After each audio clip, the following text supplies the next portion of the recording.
We are all one.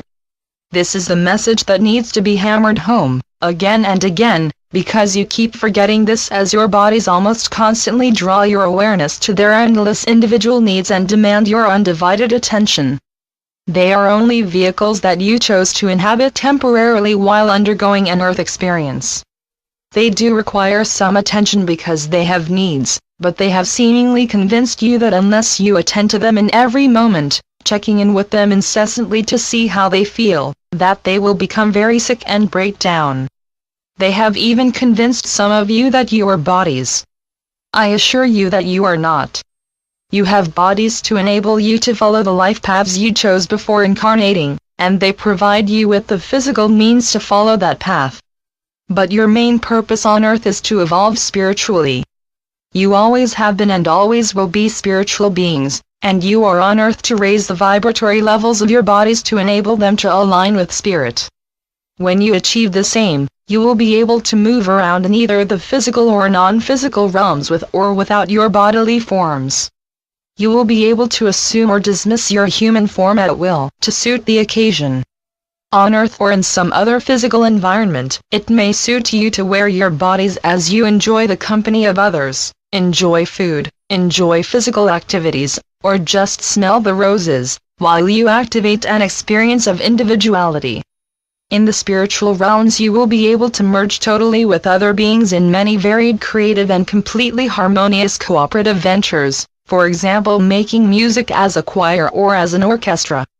The possibilities that will open up for you as you evolve and continue to raise the energy field frequencies of your physical forms to resonate with ever higher levels of spiritual awareness are endless, infinite, and always joy-filled. What lies ahead for you, when you awaken from the illusory dream that has brought you so much disappointment, pain, and suffering, is breathtaking in the prospects for creative and stimulating adventures that it will offer you. God's divine and eternal creation is your home. It is where you belong, it is where you are always present in infinite happiness and contentment.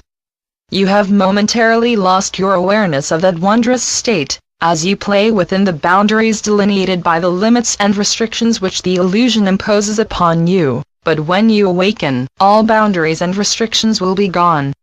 There never were any, they are but figments of your collective imagination, and many on Earth now are in the process of dissolving those unreal barriers to your ever-present awareness of infinite joy. The lives you are presently leading as humans on Earth are very important.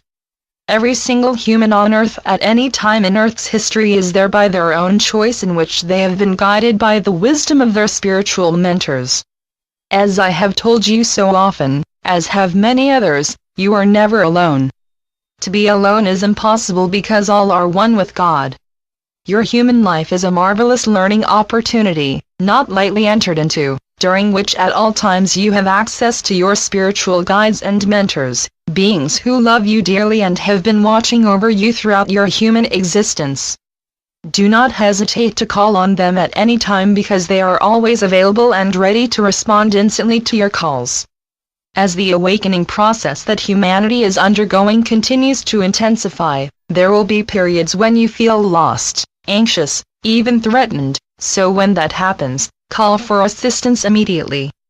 Do not judge such feelings as signs of weakness that you need to deal with unaided, by yourselves alone. By yourselves alone you can do nothing, as the Bible has told you, but with God all things are possible. That is the truth because you are one with God, you are never alone, therefore to do something alone is impossible.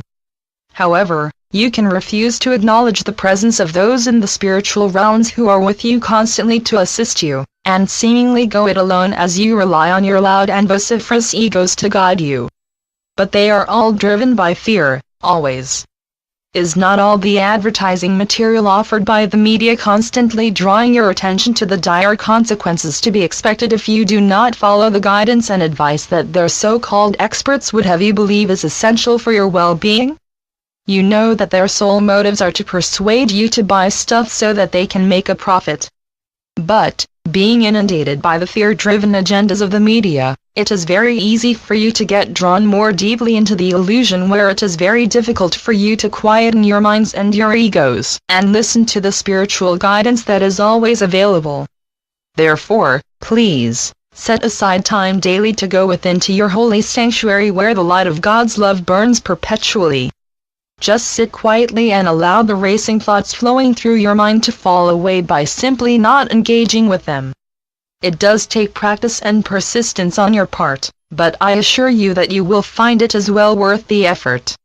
When you persist, it strengthens your intent to hear the voice for God, which is always with you, and it is your persistent intent to hear that will quieten and subdue your ego sufficiently for you to hear.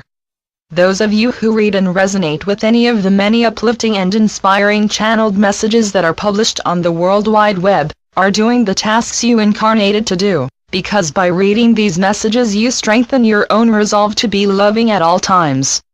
However, if for some reason you fall away from and neglect your spiritual practices, you do tend to get dragged down into the fear and anxiety that is endemic within the illusion, and you become far less effective in spreading the love that you are on earth to share and extend. Feelings or waves of fear and anxiety, when acknowledged instead of being denied and buried under an egoic bravura, can serve as reminders that you need to seek assistance from your guides.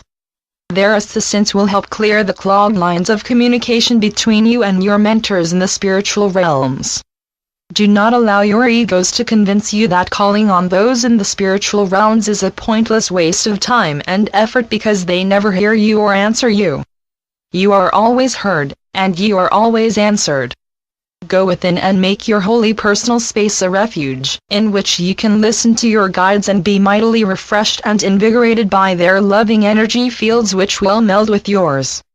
Then you will find that you do have the strength, the energy, and the motivation to demonstrate love in action once more, as you help to bring humanity's awakening process to its glorious conclusion.